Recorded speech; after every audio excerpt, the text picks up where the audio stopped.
Cancer loves sugar.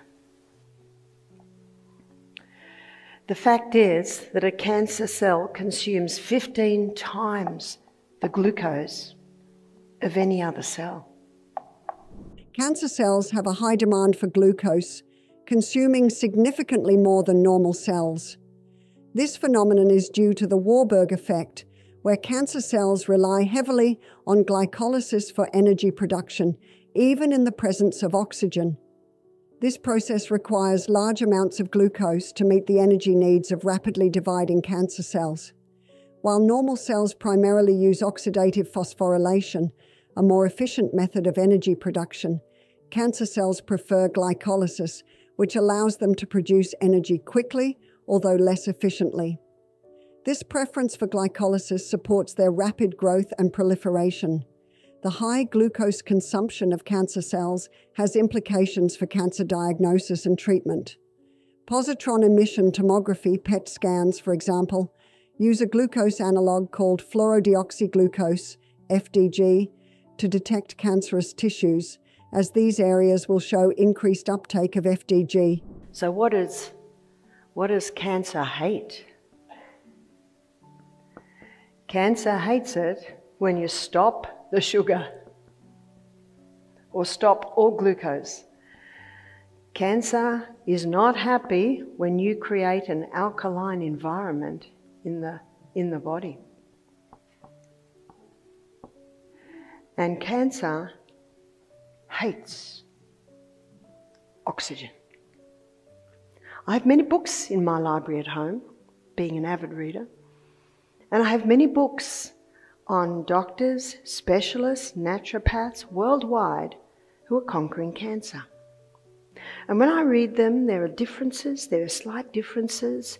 Some do IV vitamin C, some do apricot kernel seeds. So there's differences, but there's 3 common denominators. And I have put these 3 common denominators here. Let me show you why cancer cells love glucose. This week we've looked at this a few times. Here's the cell, the central business district of the human body. The glucose goes in. It goes through a 20-step pathway. And this 20-step pathway gives us 2 units of energy. The end result of the 20-step pathway is a chemical form of glucose called pyruvate. We'll just call it the P. It's the chemical form of glucose that gets fed into the 8-step pathway. This 8-step pathway is called the powerhouse of the cell for good reason. It delivers 36 units of energy. Whoa! What makes the difference? It's oxygen. This is the pathway that uses oxygen. This pathway uses no oxygen. This pathway, this 20-step pathway, is also a very fast pathway. So it's consuming a lot of glucose. So basically, this is a cancer cell. You will find many people who are, I always say, conquering cancer, no matter what stage.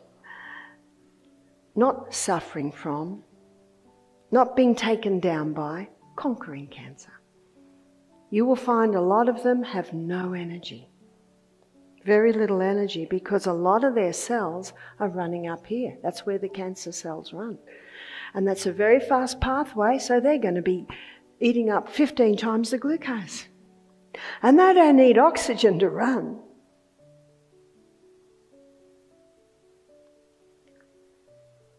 So let me show you what Elizabeth Cott did. Elizabeth Cott came to me and said, anything you say, I will do. Oh, I love it when people say that. Anything you say, I will do.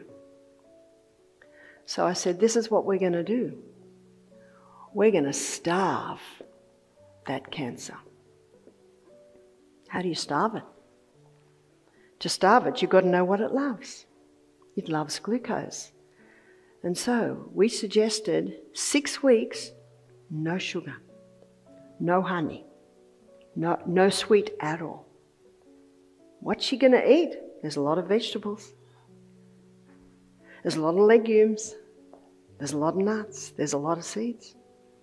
So you can get a lovely variety Some people that come to us, they decide to make Monday lima bean day, Tuesday lentil day, Wednesday organic tofu day, Thursday black-eyed bean day. There's so many that you can have a different one every day. And so many different vegetables. She also had to check her house to make sure there was no contamination with mold. You see, mold loves sugar. It loves a damp environment. And the oncologist, Dr. Tullio Simoncini, has written a book. It's called Cancer is a Fungus. Oh! He found as an oncologist every single patient that he tested had some form of candida in their body. And he was getting 90% success rate. He would get the most alkaline mix called sodium bicarbonate, and he would get a portacath, put it into the body, and when he would inject sodium bicarbonate straight into the cancer, because cancer cannot survive in the alkaline environment.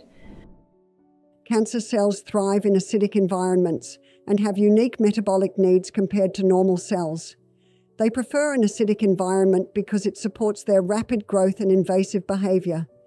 Alkaline environments can inhibit cancer cell growth and proliferation. Cancer cells rely heavily on glucose for energy through a process called glycolysis, even in the presence of oxygen, a phenomenon known as the Warburg effect, as we have discussed before. This high glucose dependency means that reducing glucose availability can hinder cancer cell growth. Interestingly, cancer cells also have an altered relationship with oxygen. While normal cells primarily generate energy through oxidative phosphorylation, which requires oxygen, cancer cells prefer glycolysis. This preference allows them to survive and grow even in low oxygen, hypoxic environments, which are common in solid tumors due to inadequate blood supply. Hypoxia further promotes cancer progression by activating specific genes that help cancer cells adapt and survive under these conditions. Increasing oxygen levels in the body can potentially disrupt the hypoxic conditions that cancer cells favor. So what are some of the herbs? I define it in my book, garlic. Garlic is a potent fungal killer. And this is what Dr. Tullio Simoncini did when he said cancer is a fungus. Now, a person can have a yeast presence in their body and not have cancer, but if it continues, it certainly can develop to that, if it's given the right conditions. If it's given lots of sugar, acid environment, and not much oxygen. So garlic, olive leaf extract, grapefruit seed extract, also portiaco. Portiaco is a South American herb. Also some essential oils. And remember, essential oils are very, very strong. So you only have a few drops at a time. So the essential oils are oregano. That's quite a potent fungal killer. Also clove is a potent one, and thyme.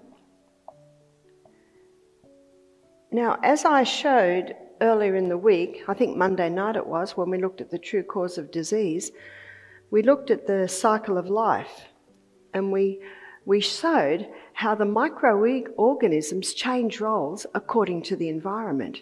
They adjust and adapt. That's why if someone has a bacterial infection and they keep taking antibiotics, some of the bacteria will be killed, but some of the bacteria adapts and adjusts. There's your superbugs. The question should be asked, where's my resident why? Why is the bacteria there? Why are the yeast and fungus there? Job 29:16 in the Bible, it says, the cause I knew not, I searched out. And remember Proverbs 26 verse 2, the curse causeless shall not come. No problem happens without a cause. Garlic, grapefruit, olive leaf extract, seed extracts and pau d'arco have been studied for their potential anti-cancer properties due to various bioactive compounds they contain. Let's explore in detail how these herbs prevent cancer. Garlic. Garlic contains allicin and other sulfur compounds, which have been shown to have anti-cancer effects. These compounds can induce apoptosis, programmed cell death, in cancer cells, inhibit cell proliferation, and reduce the formation of blood vessels that supply tumours. Garlic also has antioxidant properties, which help in reducing oxidative stress, a factor in cancer development. Grapefruit. Grapefruit contains naringenin, a flavonoid with antioxidant and anti-inflammatory properties. Naringenin has been found to inhibit the growth of cancer cells by interfering with cell signaling pathways that regulate cell proliferation and apoptosis. Additionally, grapefruit's high vitamin C content helps in protecting cells from damage caused by free radicals. Olive leaf extract. Olive leaf extract is rich in oleuropein, which has demonstrated anti-cancer activity. Oleuropein can inhibit the proliferation of cancer cells and induce apoptosis. It also has antioxidant properties, reducing oxidative stress and inflammation, which are linked to cancer development. Seed extracts. Various seed extracts, such as those from grapes, contain polyphenols and other compounds with anti-cancer properties. Grapeseed extract, for example, has been shown to inhibit the growth of cancer cells, induce apoptosis, and prevent angiogenesis, formation of new blood vessels, that tumours need to grow. Pau d'arco. Pau d'arco, derived from the bark of the tababoya tree, contains lapachol and beta-lapachone. These compounds have been found to have anti-cancer effects by inducing apoptosis, inhibiting cell division, and disrupting cancer cell metabolism. Pau d'arco also has anti-inflammatory and immune-boosting properties, which contribute to its potential anti-cancer effects. With these, they need to be alternated, because just as the microbes, the pathogenic microbes, the ones we don't want, the yeasts, bacterias, funguses, viruses, they also can adapt and adjust. And so my suggestion is a week on this, a week on this, a week on this, a week on this. So you're constantly adapting and adjusting. So just when the microbes might start to get used to the garlic, you stop it and start something else.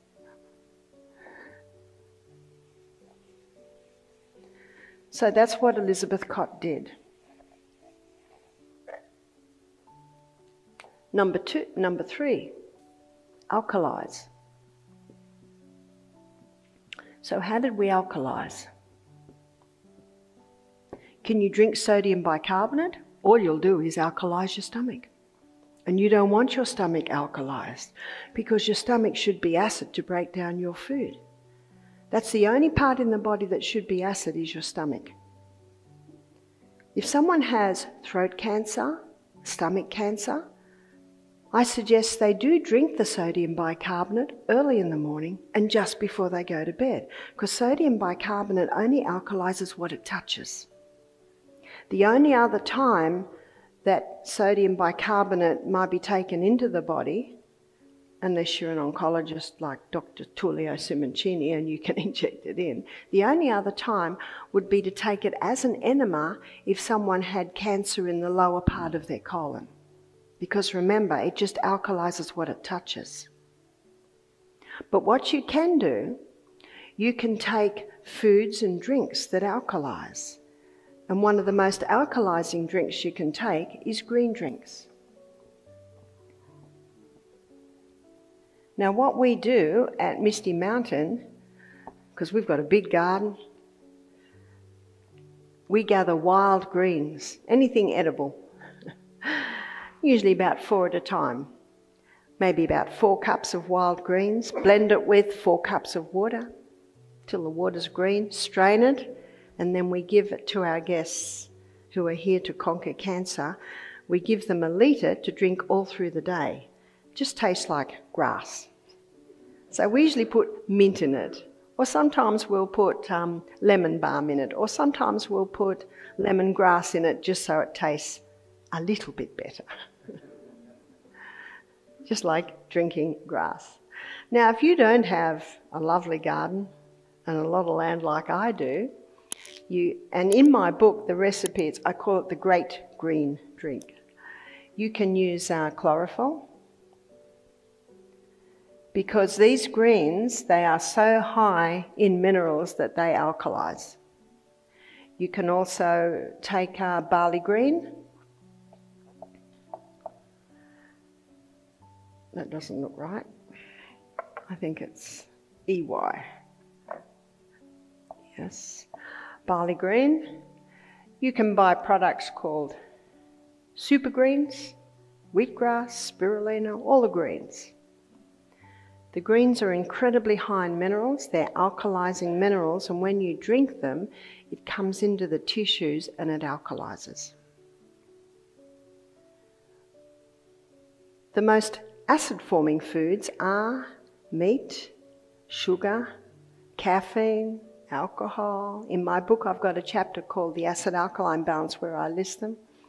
The most alkaline foods are your vegetables. So lots of vegetables.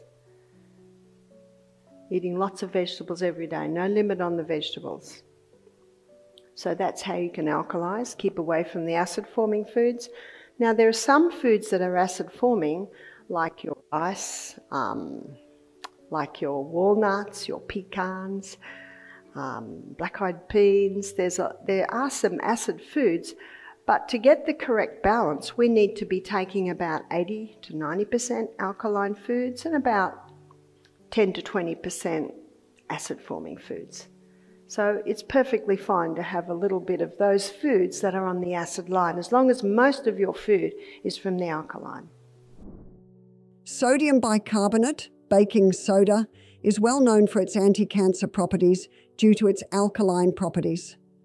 The theory is that since cancer cells thrive in acidic environments, creating a more alkaline environment might inhibit their growth.